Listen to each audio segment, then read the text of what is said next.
What's up, Planeswalkers? It's your boy K-Dog coming to you from the Early Access Core Set 21 event. Thank you to Wizards of the Coast for sponsoring myself as well as all of the other content creators.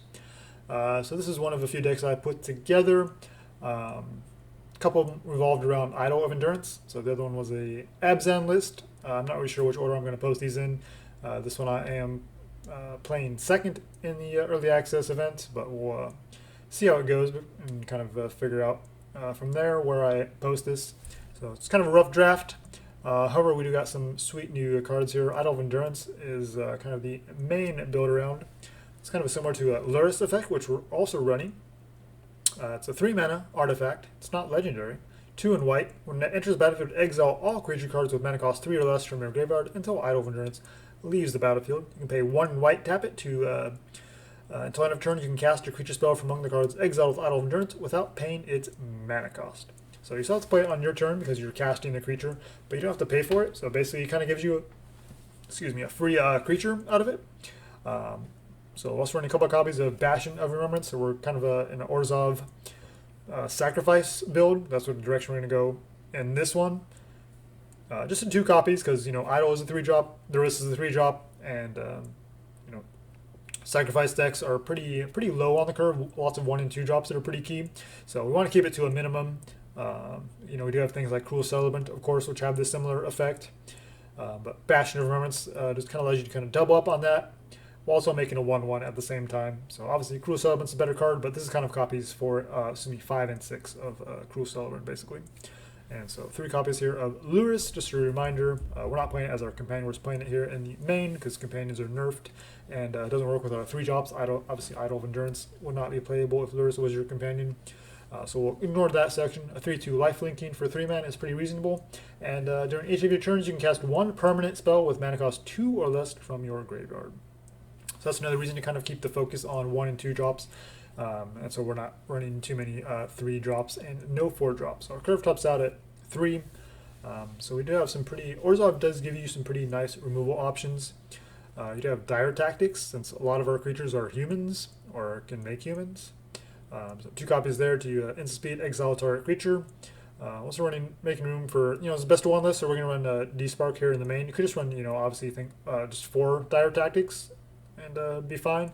But, we're running a best of 1 deck. I'm not really sure what our opponents are going to be up to. So you need ways to interact with Planeswalkers and other things like that. So Despark, exiling a permanent with mana cost 4 or greater for 2 mana, instant speed is amazing. And other removal here is Eliminate. It's one of our new cards. Instant speed, 1 in black, destroy target creature or Planeswalker with mana cost 3 or less. So the fact that it's 3 or less makes it a little bit restrictive, but there's still plenty of really good targets. Obviously, Teferi comes to mind. The fact that it's instant speed makes it not so good against Teferi because Teferi makes everything worse. But yeah, overall, Eliminate seems like it's a pretty solid removal spell. And the other new card here is Village Rites. So I ran a pretty similar list with Bankrupt in Blood, where for 2 mana, you sack 2 creatures to draw 3 cards. I think that's just a little bit better, being able to draw, using 1 card to draw 3 instead of 1 card to draw 2. But 1 mana to draw 2 cards, sack a creature when you're already trying to sack creatures, still pretty reasonable. So we're going to run that instead of the Bankrupt in Blood. Obviously, this artwork is nice, but does not compare to Sam McKinnon. So that's another point in Bankrupt in Blood's favor. And the last new card here running is Archfiend's Vessel. This card just looks like it has lots of potential. 1/1 life linking for 1, it's already pretty decent right there. However, when it enters the battlefield, if it entered from your graveyard or you cast it from your graveyard, you can exile, and if you do, make a 5/5 black demon creature token with flying. So just so much flavor, this being a black card, making a 5/5 demon token, and just a 1/1 life linking for 1, and it works really well in a sacrifice build when you have ways to bring it back. Obviously, Lurrus can get this back for you, so that's pretty sweet. And the other cards running here are pretty familiar. I talked about the Cruel Celebrants as a 4 of 1/2, 2 mana. Whenever Cruel Celebrant or another creature or Planeswalker you control dies, each opponent loses 1, you gain 1. No Planeswalkers, all creatures here. 4 copies here of Priest of Forgotten Gods, another familiar face. Just review 1/2, 2 mana. Tap it sack 2 other creatures. Any number of target player loses 2 life and sacrifice a creature. You add 2 black and draw a card. So we're Orzhov, but we do have a lot of lots of ways to take advantage of the double black. You know, obviously Bastion of Remembrance. Idol of Endurance is just 1 white. Lurrus, of course, is hybrid, and we have lots of 1-drops. We have Eliminate. So Priest of Forgotten Gods, making your opponent sacrifice something, and then using that mana to cast Eliminate seems pretty good. So yeah, Priest of Forgotten Gods should work really well in this list. Of course, Familiar Face, Serrated Scorpion works in any kind of sacrifice build. 1/2 for 1 mana is already okay. And whenever it dies, deals 2 damage to each opponent, you gain 2 life. Hunted Witness and Garrison Cat, pretty much the same card. 1/1s for 1 that leave behind 1/1 tokens. And so the Hunted Witness is a human that leaves a soldier behind. The Garrison Cat is, of course, a cat, but it leaves a human behind. So some humans for our dire tactics. And for some additional value here, we got Castle Ardenvale, Castle Locthwain, 5 plains, 5 swamp, the 4 Godless Shrines, and 4 Fabled Passage. I was originally looking at maybe like a Wolf Rider in here, but just trying to keep the curve lower. Decided on a couple copies of Bastion of Remembrance, and then a split of 3 between Idol and Lurrus. And didn't want to run too many other 3-drops. Just want to keep the curve nice and low. Just keep things simple. Maybe as I refine this list, I could reimagine Wolf Strider back in the main, similar to the way that I had my previous Orzhov sacrifice build, and which is Fabled Passage is amazing because it fuels up your escape for Wolf Strider without having to worry about you exiling creatures that you might potentially want to get back with Lurrus or something. So yeah, so you could run Temple here, but I think either way, Fabled Passage is still probably the right call. All right, we'll jump into some matches and see how we do. Okay, up against Samsoni 1. Yeah, we can shock in the Godless Shrine. Follow up with Castle Locthwain, maybe 2 1-drops. And Celebrant or Lurrus if we find a 3/3 land. So do we lead with Scorpion or Hunted Witness? Depends on what our opponent's up to, but probably the Hunted Witness. It can block, or if they have removal, just leave the body behind.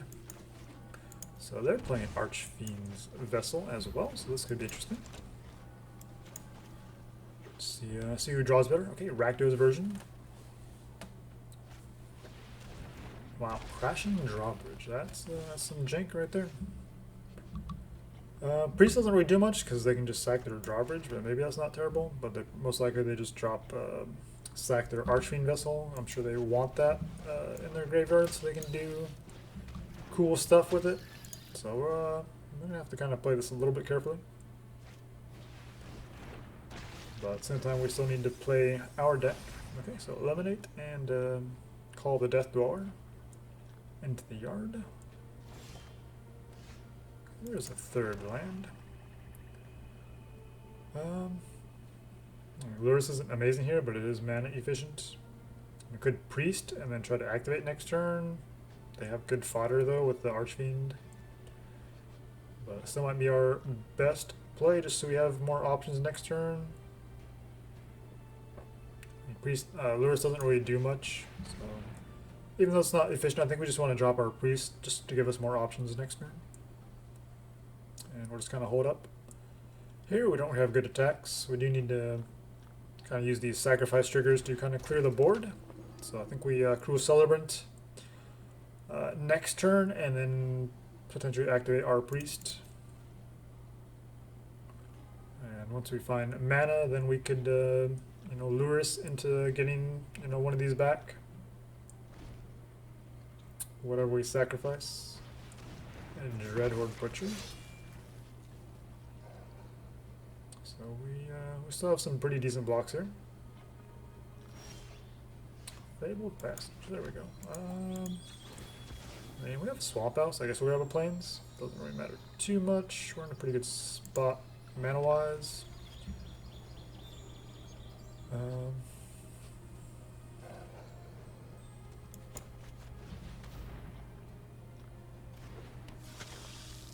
We'll just keep adding to the board here.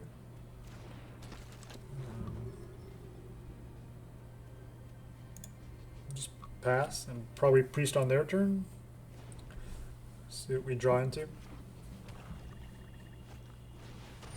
Timeret. Calls it dead. Okay. Just a Rakdos kind of a sacrifice type build. I'm sure they have what's it, Cruxa? Oh, they have Demonic Embrace. That's pretty cool. I mean, you don't really want to exile that to Timeret Calls it dead, so that's okay. We'll target you. Sack these two, I guess. Oh, we get some Cruel Celebrant triggers. I mean, they have plenty of stuff to. They have some pretty good sacrifice fodder, but we need to do our thing though, and we'll see if we can just kind of grind them out.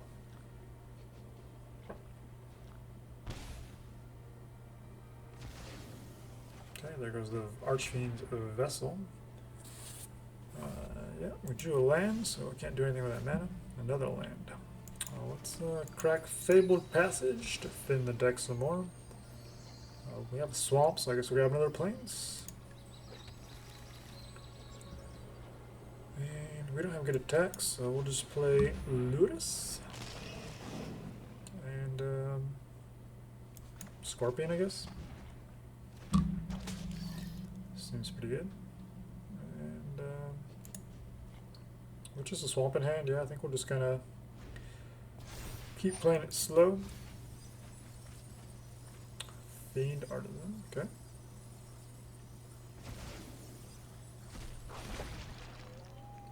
Then we get another creature to sacrifice.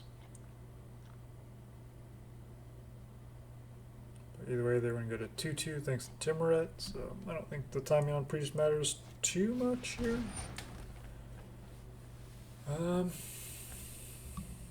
I mean, a good Priest just to see if they want to sacrifice something, but they're not going to sack their Demonic Embrace.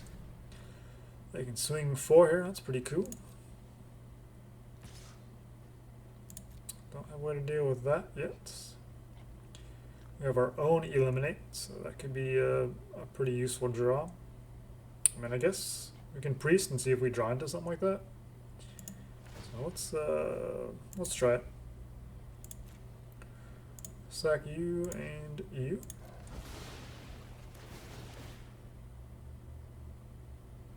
See if we find a removal spell. I mean, power is 4 anyway, so we're going to be taking 4 damage. Even if we kill it.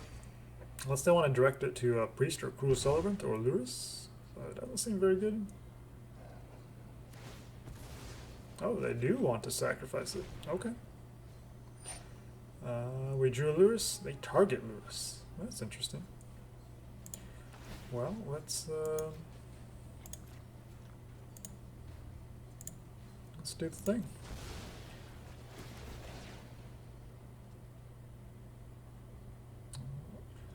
No idea what the math is, but I feel like we're in a good spot. Okay, and they call quits. Alright, pretty good showing there. Up against Sizen 1043. 2 1-drops, but no mana to cast them with. That's unfortunate. If this was one of these lands was a swamp, this would be an amazing hand, but alas, a mulligan.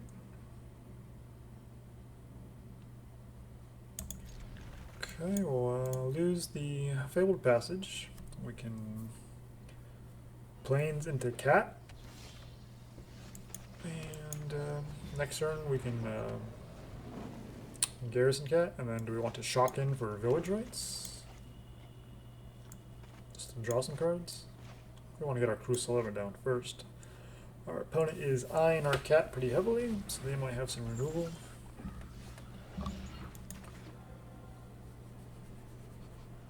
Just play tapped. Okay, Skull Prophets. So even in the early access event, there seems to be some kind of a preference for matching us against other sort of graveyard synergies. That's weird.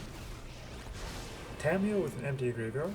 And we tapped out, so Tamiyo is defenseless, but we just have some 1/1s down. So we're going to +1 go looking for. Do you not know what you're looking for? You put Tamiyo on the deck. Gorging Vulture. Okay, so it's just a reanimation deck with Tamiyo for some additional flavor, I guess. Want to get these Cruel Celebrants down before we start doing the sacrifice stuff. So 4-color graveyard strategy seems pretty ambitious, but we're off to a slow start, so they might be able to make it work. Yeah, they're going to activate Tamiyo before they crack this Fabled Passage, looking for Uro. That's cool. You're playing Uro. That's a busted card. Okay, no new cards here. Just 4-color graveyard, just splashing for Tamiyo, I guess.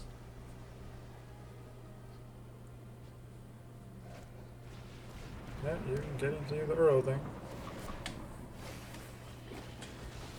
That's such a stupid card.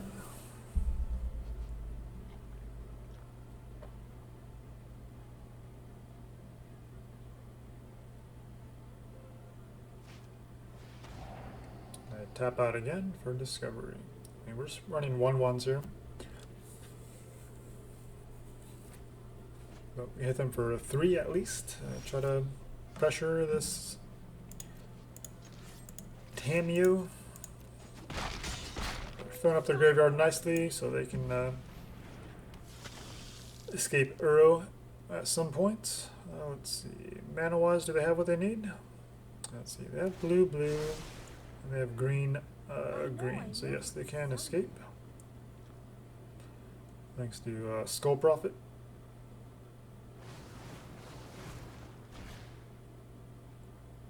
The Wanderer. Alright, so our opponent's this is splash and white for the Wanderer.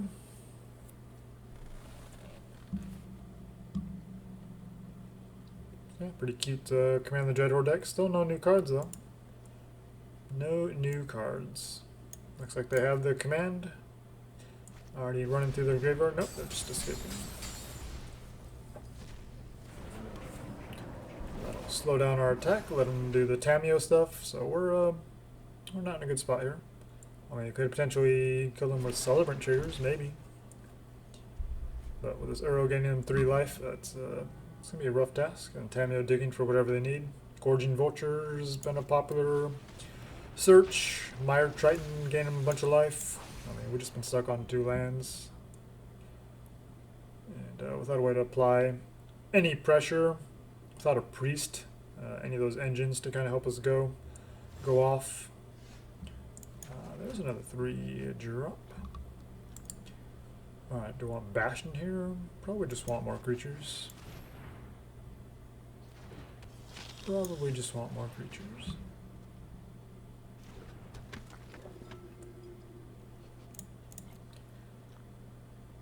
Yeah, we'll throw our creatures in front of their creatures.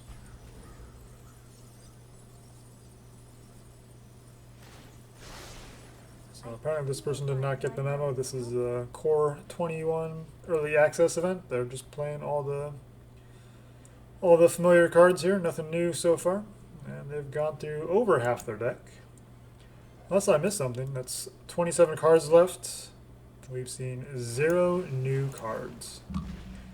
Maybe there was one there? Terror of the Peaks. There we go. That's 1 new card. Cool. So they're running at least 1 new card.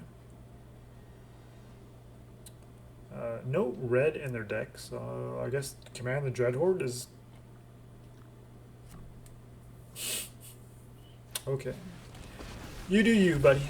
You do you. Yep. I mean, they're gonna win this game, so I guess it is what it is. That's magic. So 1 new card. But you don't have red mana to even cast it. You're just trying to get it with Command the Dreadhorde. It's an interesting strategy. Interesting strategy. And you're not even attacking. You're trying to protect your planeswalkers. Alright, well, what's a Bastion?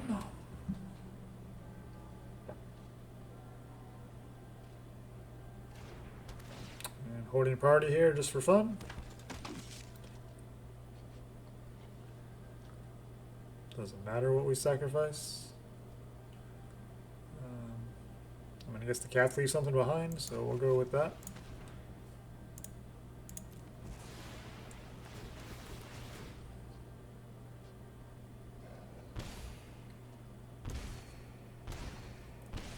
Need to draw something good.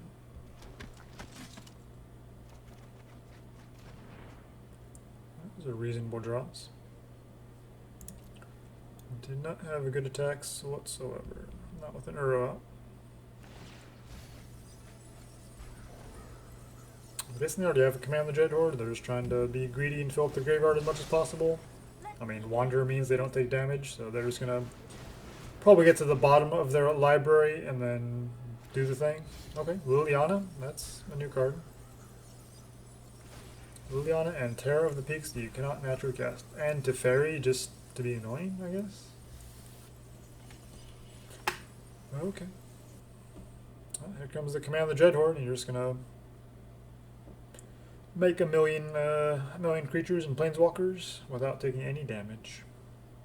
That's cute. Yep, that's cute.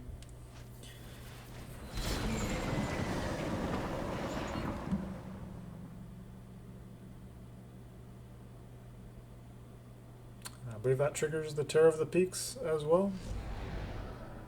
And they can just basically one-shot us. So it's cute.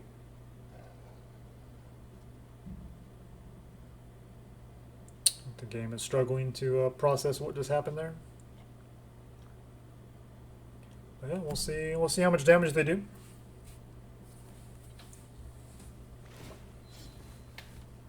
Yeah, that's very cute.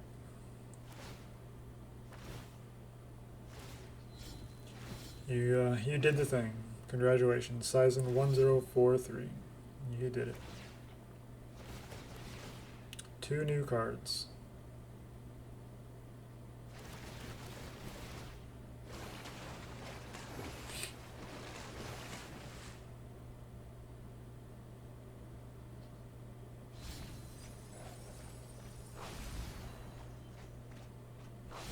Yep, Terror and Liliana are the only new cards. And they managed to not mill themselves. And they did, but they didn't lose to it. So I think that's probably the most impressive part of their deck. They're just dirtle, dirtle, dirtle until you command the Dread Horde with Terror of the Peaks, even though you don't have red mana to ever hard cast it if you need to. Yeah, I mean, it's cool for what it is, I guess. Alright, up against X-Taten. Did I just play this person with this deck? I don't remember now. Castle Ardenvale comes in tapped, so we won't even play the what is it till 2, and we have nothing to follow it up with, so that's pretty bad hand. Keep this. Do we?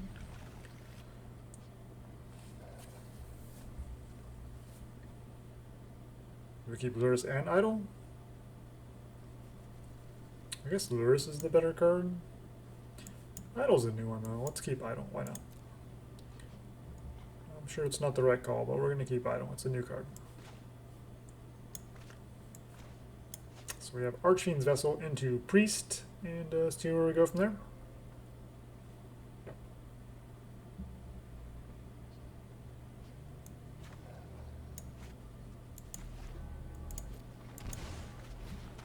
Alright, so we got 3 new cards in our opening hand. That feels pretty good.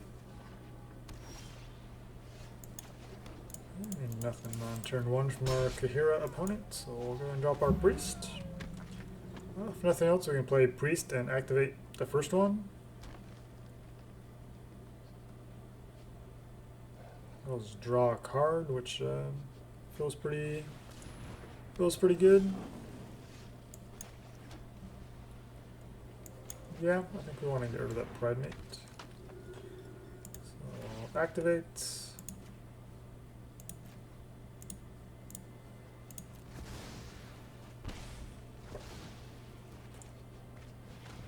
we got some removal. We also have Idol of Endurance. That comboed pretty well.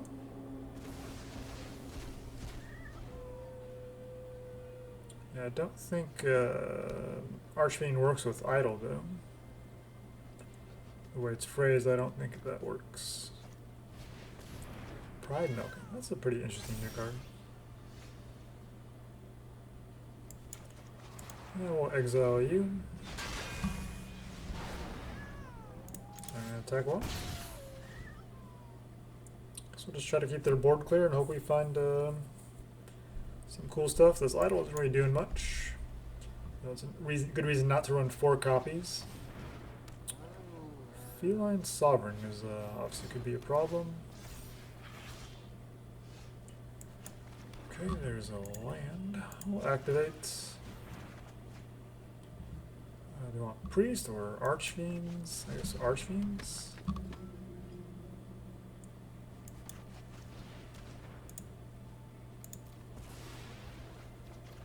We just need to draw some cards here. Garrison Cat. So they have good attacks here. They swing 4. We can chump block 1 just to save some life, but they still get to deal damage and destroy our Idol of Endurance thanks to the Feline Sovereign's passive ability, which whenever 1 or more cats deal damage, destroy up to that many artifacts or enchantments. Eesh. Do we care about our Idol of Endurance? They have Vigilance. We're not in a good spot. I'm at 1 card in hand. We have 1 card in hand. I guess we just take 3, lose our idol. We have a second idol.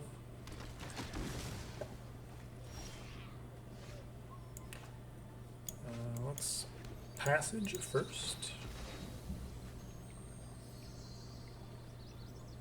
Let's see, grab a swamp.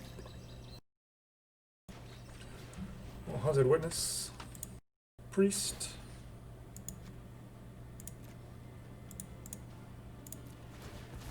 They now have 1 cat left, assuming the Sovereign.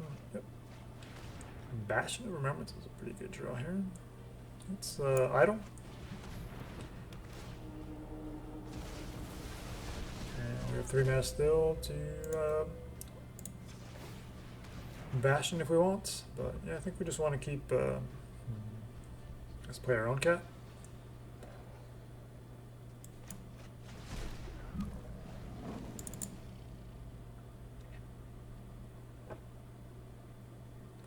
So next one we can Bastion plus Idol. And we also have Priest activation, depending on what we draw. They have their own Lurrus in their cat deck. That's pretty good. So they get back Bridemate. Yep. Gain some life right away. He's going for that 4/4. We'll block there. So we're holding on. We are holding on.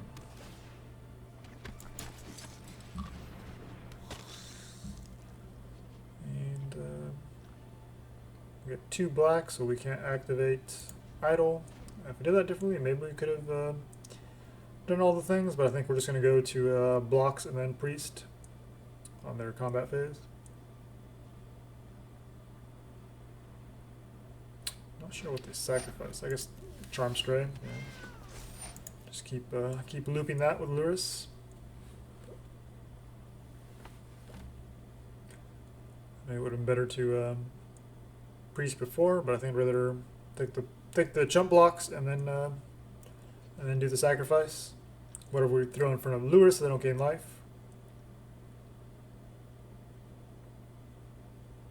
Maybe we draw a removal spell, eliminate. Or dire tactics would be nice, but we can't cast off double black.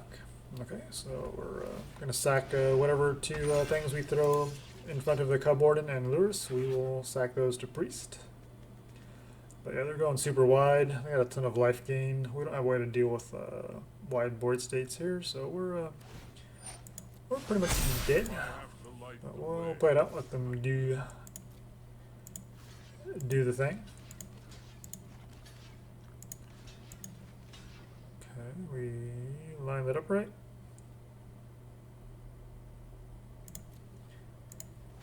Priest. It's pretty futile, but well, maybe we can do some cool stuff. Yep, sack token.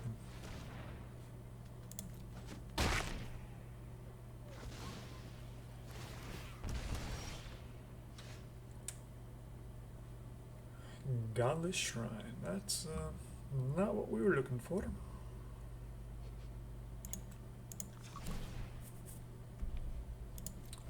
Yeah, auto pay.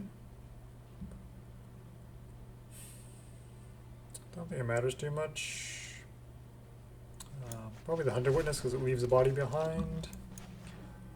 But I feel like we're just super dead here. So we exiled one whole thing.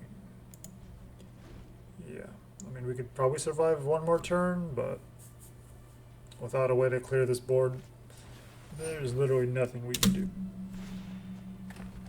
So if they have lethal, I think we actually just take it just to let them have their victory. I don't think there's really too much to be gained from trying to survive one more turn in this particular case. Cats feel pretty reasonable now. That is for sure.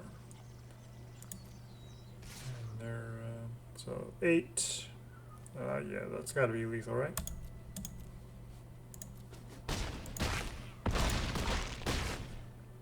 Just barely. -1. We'll take it. All right. So yeah, kind of a nice little showing there from our opponent on their cats. Definitely feels like cats are a strong deck. I don't know if they're necessarily you know, like meta per se, like competitive, but definitely feels like cats have a chance. Not something I've been playing around with because just I know other people it's gonna be one of those low-hanging fruit type situations where everyone's gonna be brewing around it, fighting over who can do those, and so I've just you know, we try to do things that are a little bit different, kind of the overlooked cards, overlooked interactions. So probably playing with cats anytime soon, but we'll see. We'll see. So Idle Endurance, definitely an interesting card. The Eliminate seems like it's a pretty solid removal spell. And Archfiend's Vessel, unfortunately didn't really get to see much interaction, so we're going to have to kind of go back to the drawing board and kind of find ways to play around with that. That definitely seems like it has lots of potential. So yeah, anyway, you guys got to see first draft in action, see some other decks in action as well. So thanks for watching, guys. Until next time, actually jank with a